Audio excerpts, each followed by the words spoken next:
기도하시기 바랍니다. 예수 그리스도는 나의 허물과 죄를 대신하여 십자가에서 죽으시고 다시 살아나신 나의 주님이시여 나의 구주이십니다. 믿습니까? 네. 늘 이 고백이 여러분 심령 깊은 곳부터 나와야 됩니다. 아멘. 누군가가 여러분에게 예수님이 누구십니까? 라고 물은다면 바로 이 고백이 이루어져야 합니다. 아멘. 자, 오늘 아침에는 시편 39편 1절로 7절 말씀을 통해서 인생과 소망이라는 제목을 가지고 말씀의 은혜를 나누기를 원합니다. 모든 사람이 무지갯빛 인생을 갈망하지만 그 바람대로 살아가는 사람은 단 한데 단 한 사람도 없을 것입니다. 날 때부터 금수저를 물고 태어난 사람처럼 보이지만 실상 그 사람도 그 누구보다도 인생의 밑바닥을 걸어면했던 인생을 살았던 것을 본인들의 입으로부터 듣고 나면 우리는 깜짝 놀라기도 합니다. 요즘 수많은 청소년들이 아이돌 가수 혹은 배우가 되고 싶어 하죠. 왜냐하면 아이돌이 되는 것이 인생 최고의 행복이라고 생각하기 때문입니다. 하지만 막상 뚜껑을 열어보면 대부분의 아이돌 가수나 배우들이 심한 우울증과 불면증을 앓고 있다는 것입니다. 어느 조사에 의하면 배우들의 39%가 우울증을 앓고 있고 40%가 극단적인 선택을 할 뻔했다고 합니다. 이름만 대면 누구나 다 아는 유명한 아이돌 가수이자 배우는 아마 우리 젊은 분들 아실는지 모르겠어요. 수지라는 가수자 배우예요. 참 인기가 있습니다. 그 수지가 말하기를 스트레스를 감당할 수가 없어서 캬 하고 소리를 지르고 싶은 때가 너무나 많다고 고백을 했어요. 우리 눈에 보기에는 야 저렇게 인기 있으니 행복하겠다. 하지만 본인은 정작 너무 스트레스 쌓여서 그냥 캬 하고 소리를 지르고 싶은 때가 너무나 많다는 것입니다. 그런데 여러분, 이런 우울증이나 정신적인 고통이 젊은이들만의 문제가 아니지요. 나이 든 사람들 역시 동일한 문제를 안고 살아가고 있습니다. 오늘날 사회는 나이 든 사람에 대한 존경심이 전혀 없다고 봐도 틀리지 않는 말입니다. 오히려 오늘날 사회는 암묵적으로 나이 든 사람들에게 공격을 하고 있습니다. 질시 정도가 아니라 현대를 할 정도이죠. 니들도 한번 늙어보라고 어림장을 넘는 것은 나이듦에 대한 난감한 심령, 질시받고 천대받는 그 심령에서 나오는 나이 드신 분의 솔직한 표현이죠. 나이듦에 대한 부대접과 천대 때문에 사람들은 늙는 것을 두려워하죠. 그래서 어떻게 하면 남보다 혹은 나이보다 젊어 보일까 고민하며 많은 돈을 투자하고 있습니다. 실제로 노화 방지를 하기 위해서 쓰는 돈의 액수가 교육비, 프리웨이 보수비, 그리고 국방 같은 국가기관 산업에 드는 비용 그 다음이라는 거예요. 엄청난 액수죠. 그래서 한국 같은 경우는 성형수술, 보톡스 시술, 그리고 주름살 제거 등등이 열풍을 불고 있죠. 이런 현상이 어디 한국 한 군데에 불과하겠습니까? 전 세계적으로 노화 방지 열풍이 불고 있습니다. 인생 사례가 참으로 쉽지 않지요. 무지갯빛 인생을 원하지만 캬하고 소리를 지르고 싶은 그 아이돌 가수처럼 원하지 않는 인생 스트레스를 받으며 살아가는 것인지 인생의 참 모습이에요. 13개월 사이에 한 아들은 자살로, 한 아들은 백혈병으로 이르야만 했던 유명한 정신과 의사인 고든 리빙스턴은 자신이 쓴 책 Too Soon Old to late smart. 너무 일찍 나이 들어버린, 너무 늦게 깨달으라는 그 책에서 수많은 임상 상담에서 온 경험을 통해서 이렇게 말했어요. 아무리 절망적인 상황에도 언제나 선택의 기회는 있는 겁니다. 심리치료에서 무엇보다 중요한 일은 사람들이 지고 있는 짐을 함께 나눠주고 동시에 그 사람들에게 언제나 다른 선택이 남아있다는 확신을 전달하는 것입니다. 인생 속에서 누구든지 살면서 뜨거운 태양빛과 비바람을 만나게 됩니다. 때로는 허리케인이나 토네이도 같은 것을 만나기도 하죠. 즉 인생의 크고 작은 시련들을 겪게 됩니다. 하지만 이런 인생의 시련에 대처하는 방식은 각각 다르지요. 두려움으로부터 도망을 치는 사람이 있는가 하면은 가슴속에 쌓아둔 채 묵묵히 견디는 사람이 있으며, 그리고 적극적으로 상황을 변화시켜 나가는 사람도 있습니다. 다만 우리가 반드시 알아야 할 것은 우리가 어떤 선택을 하든지, 도망을 치든지 훅고 살든지 대처하며 살든지 간에 그 결과는 우리 자신에게로 돌아온다는 것입니다. 자, 오늘 본문 말씀은 하나님의 사람 다윗이 죽음을 얼마 남지 않은 때에 병상에 누워 자신의 인생 여정을 되돌아보면서 지은 시예요. 자, 오늘 아침에는 다윗의 인생 여부를 살펴보면서 우리의 인생을 어떻게 살아가야 하는지에 대한 영적인 지혜와 통찰력을 갖고자 합니다. 다윗은 생애 마감을 앞두고 그의 인생을 되돌아봤어요. 정신없이 무언가에 몰두하고 살았을 때는 몰랐었는데 침상에 누워 자신의 살아온 인생을 살펴보니 인생의 참모습을 발견하게 된 것입니다. 다윗이 깨달은 인생에 대한 첫 번째 깨달음은 인생은 영원한 것이 아니라 짧다는 것입니다. 오늘 본문 말씀 5절을 보시기 바랍니다.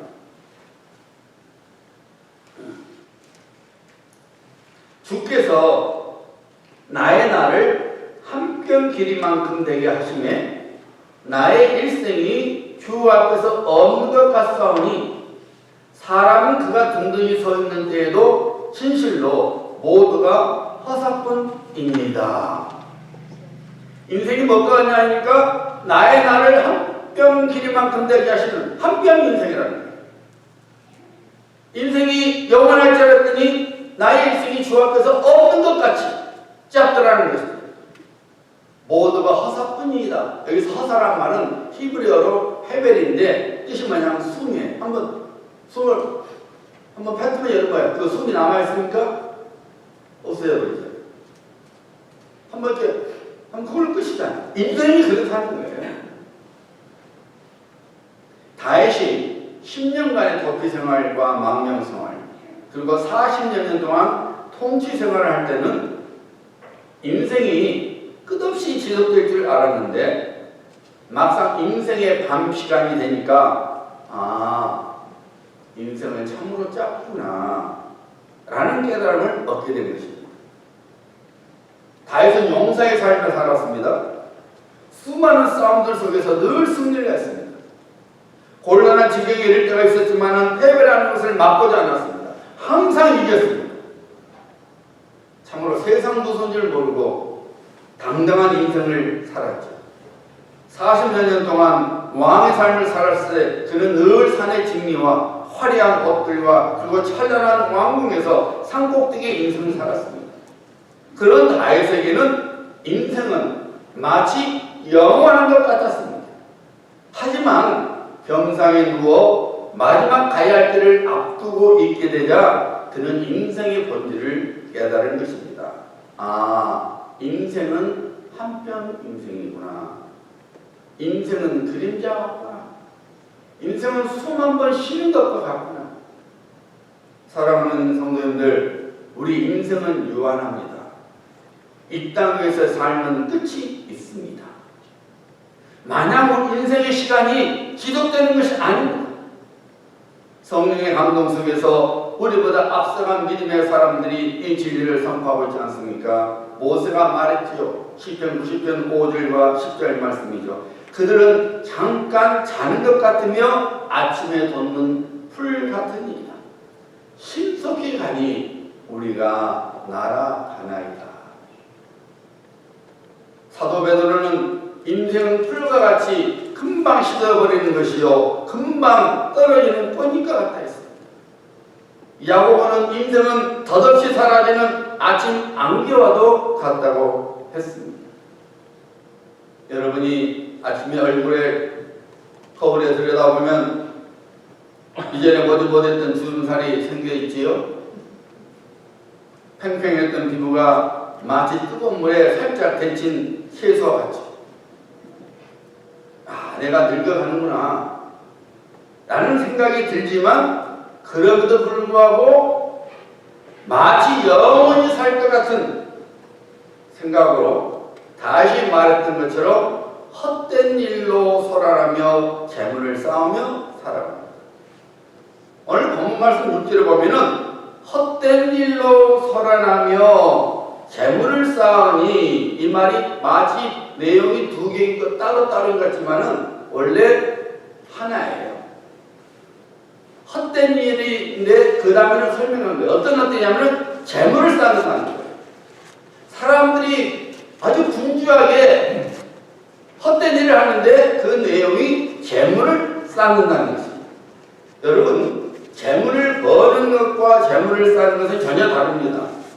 만약 재물을 버는 것이 헛된 일이라면 직장생활과 생업대 생활이 아무런 의미가 없게 되죠. 하나님께서 우리들이 바른 헌금생활, 청지생활을 하면은 우리가 손드는 것보다 복을 주시겠다고 했는데 우리 경제활동이 헛된 것이라면은 앞뒤가 안 맞는 말이죠. 다시 깨닫게 된 것은 인생이 짧음에도 불구하고 사람들이 마치 천년 만년 살 것처럼 재물을 쌓고 살다는 것입니다. 여기서 재물이 쌓는 것의 의미는 재물에 대한 욕심과 재물을 의지하는 마음을 말합니다. 성경은 이것을 우상이라고 분명히 선포하고 있습니다. 우리 예수님께서 말씀하셨죠. 하나님과 돈을 겸하여 섬길 수 없다. 여기서 여러분 영어 성경은 돈이 대문자 머니, M이에요. 만몬, 돈을 신으로 삼는 것을 말합니다. 우리가 말하는 그 일반적인 돈인 것이 아니라 돈을 의지하고 돈을 하나님 자리에 두는 것, 만몬. 그래서 영어 성경은 머니가 대문자 M으로 해놨어요. 그러니까 우리 예수님이 말씀하시기를 하나님과 재물을 신으로 삼는 것이 두 가지 다 있을 수 없다는 거예요. 우상이기 때문에. 사도 바울 역시 성령의 감동 속에서 선포하고 있죠. 디모데전서 6장 10절이죠. 돈을 사랑함이 일만하게 뿌리가 되나니 이것을 탐내는 자들은 미혹을 받아 믿음에서 떠나 많은 근심으로서 자기를 찔렀도다. 여러분의 마음은 지금 어디에 있습니까? 무슨 일에 소란을 피우며 살고 계십니까? 가치가 있는 일입니까? 아니면 헛된 일입니까? 바쁜 인생의 발걸음을 잠시 멈추고 생각해 보시길 바랍니다. 우리가 하나님 앞에 가져갈 것이 무엇입니까?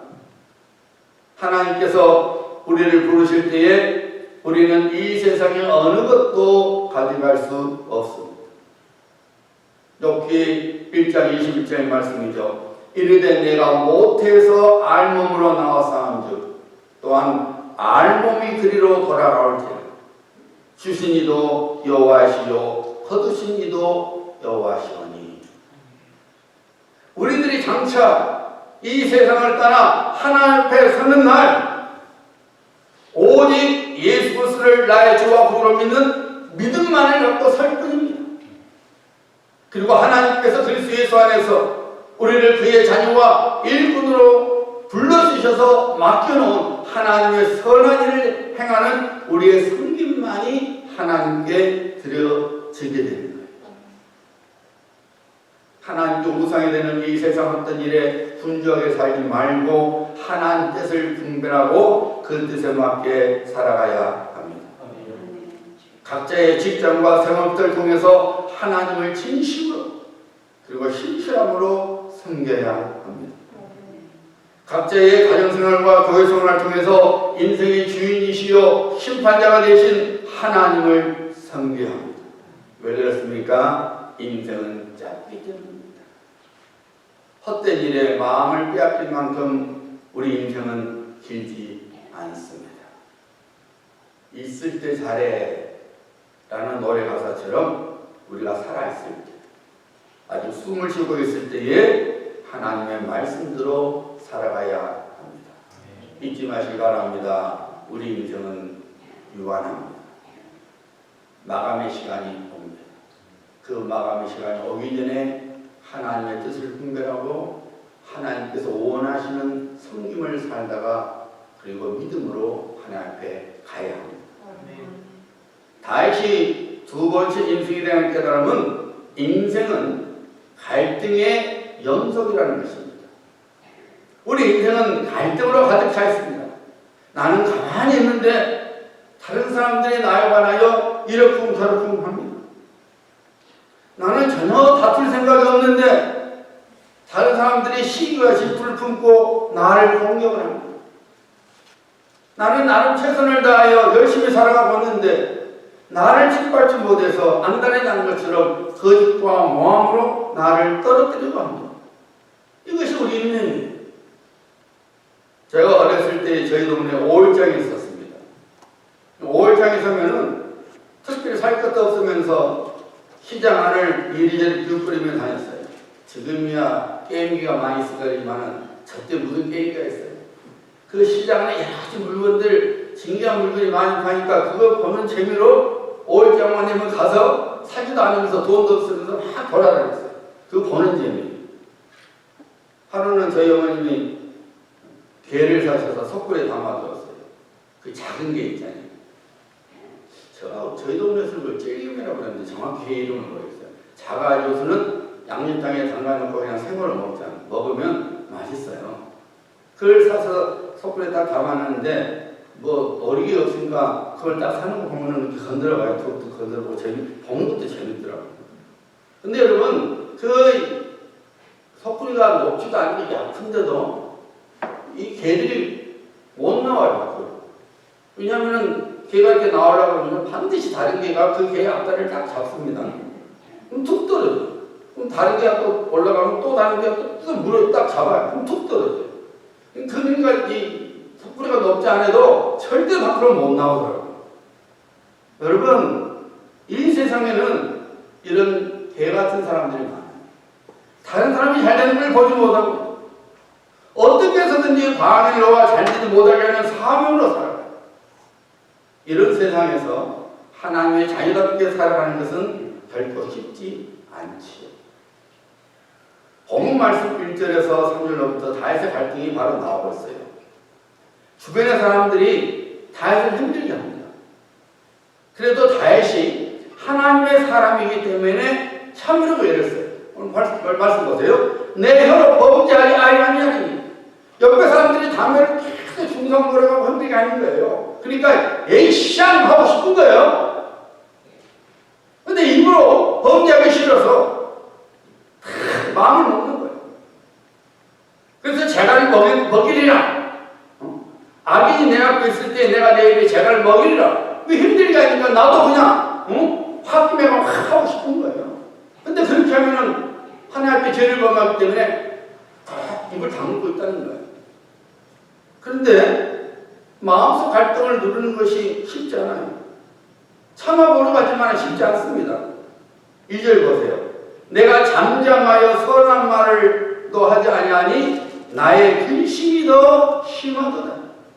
나를 힘들게 해서 나도 그냥 하고 싶은데 이렇게 하면 내가 죄를 지지 하지 말아야지. 참는데 이게 쉽지 않아요. 마음이 상한 거예요. 상한 거예요. 3절은 더 심각하죠. 내 마음이 내 속에서 뜨거워서 작은 소리로 읊조릴 때에 불이 붙으니 여름에 갖고 있는 게 개혁개정인데 이제는 우리가 개혁성경이 있었잖아요. 근데 어떻게 이 말씀만큼은 우리가 갖고 있는 지금 개혁개정보다 개혁성경이 더 쉽게 이해가 돼. 이렇게 나왔어요. 내 마음이 내 속에서 뜨거워서 묵상할 때에 화가 바라니. 하나님 말씀 묵상했단 말이 아니에요. 다윗이 자기를 힘들게 한 사람을 생각했다 그 말이에요. 여러분 그러잖아요. 저것이 나를 힘들게 한 사람을 생각하니까 다시 그걸 생각하니까 화가 자기 속에서 불이 났다 그 말이에요. 옛날 사람들이 옛날 어른들이 화병 났다라는 말을 사용했는데 다윗의 말이 딱 그 말이죠. 여러분 경험 안 해보셨어요? 하나님의 말씀을 묵상했는데 나를 힘들게 사람을 가만히 생각하면 올라오잖아요. 화병이 생기잖아요. 지금 다윗이 바로 1절로 3절 말 그거예요. 다윗이 지금 그 심정이에요. 그래서 그럼에도 불구하고 범죄하지 않으려고 내가 참으니까, 내가 하나님의 백성이니까, 내 입술로 범죄하지 아니라, 내 생각으로 범죄하지 아니라, 내 마음으로 범죄하지 아니라 참아보려 하니까 그럴수록 불이 나더라는 거예요. 이거 인생이라는 거예요. 다윗이 젊었을 때 이런 인생의 갈등 때문에 좌충우돌하는 삶을 살았는데 이제는 늙어서 누구든지 가야 할 길을 앞두고 있는 시점에 이르니 굳이 그렇게 살지 말았어야 하는데 라는 후회가 밀려 들어왔습니다. 그래서 그가 깨달은 것이 무엇이었습니까? 아, 사람은 참으로 연약한 존재이구나. 아, 내가 참 연약하구나. 사랑하는 성도님들, 우리가 연약하기 때문에 인생 속에서 많은 갈등 등을 경험하게 됩니다. 그래서 우리가 매일 깨달아야 하고 묵상해야 할 말씀이 다시 했던 이 고백이에요. 여호와여, 나의 종말과 연한이 언제까지인지 알게 하사 내가 나의 연약함을 알게 하소서. 여러분, 자신의 연약함을 아는 자가 지혜로운 사람입니다. 우리는 질그릇 것 같습니다. 조그만 충격을 입어도 쉽게 깨져버리는 질그릇이 바로 우리들이에요. 그래서 결핍하면 나 시험 들었어요 라는 글을 얼굴에다 쓰고 다니죠. 살다 보면 배우자와의 갈등이 생겨납니다. 부모와 자녀 사이에 갈등이 일어납니다. 교우 간에 지인 사이에 그리고 낯선 사람과의 갈등이 생겨납니다. 우리가 연약한 존재이기 때문에 인생 속에 갈등을 피할 길이 없는 것입니다. 누군가의 말처럼 인생 갈등이 없는 것은 공동매질 외에는 없습니다. 인생의 갈등의 연속이에요. 이미 말씀드린 대로 우리는 연약하기 때문에 우리 스스로 인생의 갈등을 해결할 수 없습니다. 그렇다면 답은 자연스럽게 나오는 것이죠. 우리는 하나님의 도우심을 구해야 합니다. 우리 안에 계신 성령님의 도움을 입어야 합니다. 우리 스스로는 이해와 용서를 만들 수 없지만 우리 안에 계신 성령께서는 이해와 용서를 만들어 주십니다. 성령님 도와주세요. 제 안에 분노의 불이 활활 타오르고 있습니다. 하지만 입으로 죄를 짓지 않고자 합니다. 마음으로 범죄하지 않기를 원합니다. 제 생각을 다스려 주시옵소서. 제 마음을 다스려 주시옵소서. 우리가 성령을 쫓아 살아가면 갈등이 흘러넘치는 인생 속에서도 하나님 앞에 죄를 범하지 않고 하나님의 빛의 자녀답게 살아가게 됩니다. 성령을 쫓아간다는 말이 무슨 의미입니까? 성령께서 우리 마음에 감동을 주시는 대로 순종을 하는 거예요. 코리 텐붐 여사는 2차 세계대전 중 아버지가 유대인을 숨겨주는 바람에 독일 나치 정부에서 네덜란드 사람임에도 불구하고 온 가족이 포로 수용소에서 험악한 삶을 살아야만 했습니다. 수용소에서 남동생과 자기만이 살아남을 수 있었어요. 아버지도 죽었고 어머니도 죽었고 언니도 죽었어요. 호리 여사는 전쟁이 끝난 후에 예수 그리스도만이 비치며 하나님의 사랑과 용서가 인생의 소망인 것을 유럽 전역에 다니면서 전파하여 많은 사람들을 예수 그리스도로 인도했습니다. 어느 날 고리 여사가 독일에서 하나님께서 행하신 구원의 손길을 증거하게 되었습니다. 집회가 끝나고 집회에 참석했던 사람들이 고리 여사에게로 한 사람씩 와서 인사를 하기 위하여 나오고 있었습니다. 고리 여사가 한 사람 인사를 하고 허그를 하고 하다가 저 멀리 떨어진 어떤 한 사람이 눈에 띄었습니다. 숨이 멈춰진 같은 충격을 입었어요. 고리 여사가 그 순간을 자신이 쓴 책에서 이렇게 말했어요. 순간 나의 심장이 멈춰버렸습니다. 수용소에서 자신에게 무슨 고문들을 시켰을 뿐만 아니라 결국 그 고문 때문에 언니를 죽게 만든 수용소 소장이었던 사람이 저기서부터 자기에게로 걸어오고 있었던 거죠. 고리 여사는 하나님, 저 사람만큼은 사랑할 수 없으며 저 사람만큼은 제가 용서할 수 없습니다 라고 속으로 기도했습니다. 그런데 하나님께서 말씀하셨습니다. 용서하라. 절대로 못합니다. 다시 하나님의 음성이 들렸습니다. 성령의 감동이 있었어요. 네가 용서를 할 수 있느냐 없느냐고 내가 말하지 않았다. 용서하라고 내가 명령한다. 고리 여사는 전혀 마음이 내키지 않았을 뿐만 아니라 여전히 그 사람에 대한 미움과 분노가 있었지만은 용서하라는 성령의 음성에 순종을 하고 자기에게로 온 그 포로승세 소장의 두 손을 잡았습니다.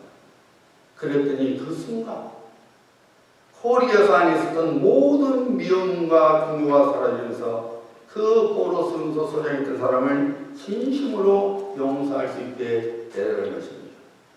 고리 여사가 그 경험을 이렇게 말해놨어요. 명령을 수행할 수 있는 능력은 성령에 의지하는 순종을 통해서만 가능합니다. 성령께서 우리 마음에 감동을 주신 명령, 감동할 수 있는 그 명령을 수행할 수 있는, 우리가 이룰 수 있는 능력은 우리가 성령께 의지하는 순종, 성령께서 말씀하신 것에 순종할 때에 가능하다는 것입니다. 사랑하는 성도님들, 인생은 갈등의 연속입니다. 갈등에서 오는 시기와 미움 그리고 비방과 무짐함을 버려야 합니다. 이런 것들은 우리의 심령을 상하게 할 뿐만 아니라 우리의 기도 응답을 막아버립니다. 하나님의 은혜가 하는 것을 끊어버리게 하는 무서운 신앙의 독이요 장애물입니다. 갈등으로 인하여 시기와 비방과 미움과 무정함이 우리 마음속에 들어오면 성령님 도와주세요 라고 적기로 기도해요. 이런 기도는 우리 몫입니다. 우리가 기도하면 성령께서 우리가 행할 바를 깨닫게 해주십니다. 즉 감동 주십니다. 그러면 우리는 고집주지 말고 성령께서 감동을 주신 대로 순종해야 합니다. 우리가 순종할 때에 성령께서 즉시로 우리 안에 있는 신앙의 독을, 신앙의 장애물을 없애 주십니다.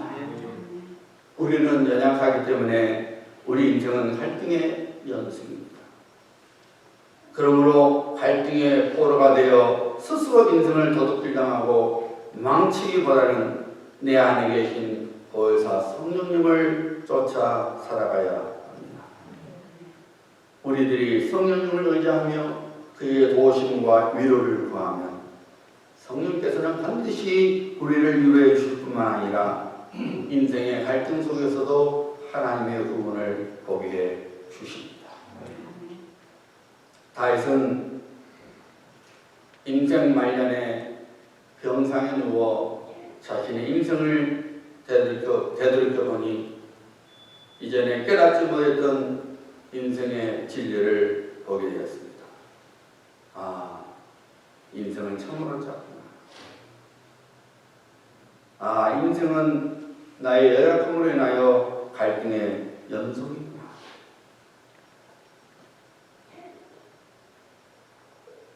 이런 깨달음 속에서 다윗은 남은 인생 동안 정말로 붙들고 살아야 할 인생의 지혜를 깨닫게 됩니다. 오늘 아침 성령께서 우리에게 주시는 말씀입니다. 7절입니다. 주여 이제 내가 무엇을 바라리 나의 소망은 주께 있나이다. 주여 이제 내가 무엇을 바라려 나의 소망은 주께 있나이다.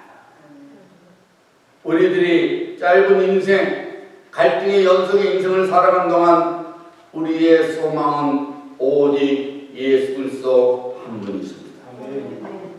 우리의 소망을 예수 그리스도에 두고 살아가야 합니다.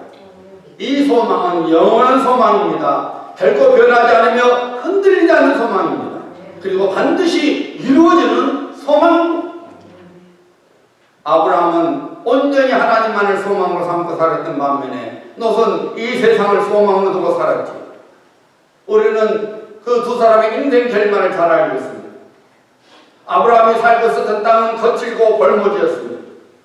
그러나 그의 인생은 하나님을 인하여 찬란했습니다.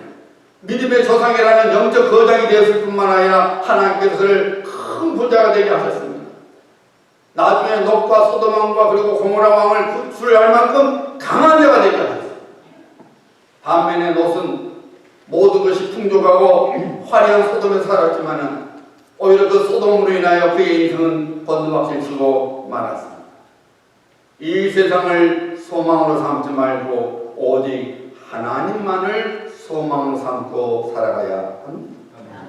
오직 하나님만이 우리의 반석이시요 상급이시요 피난처이시요 그리고 방패시기 때문입니다. 사랑하는 성도님들, 우리 모두는 예수 그리스도의 대속의 죽음으로 구원받아 하나님의 자녀가 되었습니다. 예수 그리스도의 십자가의 대속 죽음이 없었다면 우리는 여전히 죄의 꼴로서 살다가 뜨거운 불못에서 영원토록 형벌을 받아야 했던 아무런 소망이 없었던 인생이었습니다. 그런데 우리 예수님께서 우리를 건져내 주셨습니다. 죄의 형벌로부터 죄의 심판으로부터 우리를 건져내 주셨습니다. 그래서 예수 그리스도만이 우리의 소망이 되십니다. 예수 그리스도를 떠나서는 우리는 어떤 인생의 열매를 맺지 못합니다. 뿐만 아니라 나무에서 떨어져 나간 가지처럼 이내 말라 비틀어져서 아무런 유익을 하지 못하는 메마른 인생이 되고 마는 것입니다. 그러므로 다윗의 고백을 통하여 인생의 바른 지혜를 갖고 우리는 살아가야 합니다. 여호와여 나의 종말과 연한이 언제까지인지 알게 하사 내가 나의 연약함을 알게 하소서. 주께서 나의 날을 한 뼘 길이만큼 되게 하심에 나의 일생이 주 앞에는 없는 것 같사오니 사람은 그가 든든히 서 있는 때에도 진실로 모두가 허사뿐이니라. 진실로 각 사람은 그림자같이 다니고 헛된 일로 소란하며 재물을 쌓으나 누가 거두는지 알지 못하나이다. 주여 이제 내가 무엇을 바라리요 나의 소망은 주께 있나이다. 주여 이제 내가 무엇을 바라리요 나의 소망은 주께 있나이다. 오직 하나님께만 소망을 두고 살아가는 지혜로운 인생을 살아가셔서 하나님의 은혜와 복을 받으며 살아갈 뿐만 아니라 장차 하나님 앞에 사는 날 후회가 없이 기쁨으로 하나님을 만나시는 성도님들이 되시길 우리 주 예수 그리스도의 이름으로 축복합니다. 아멘.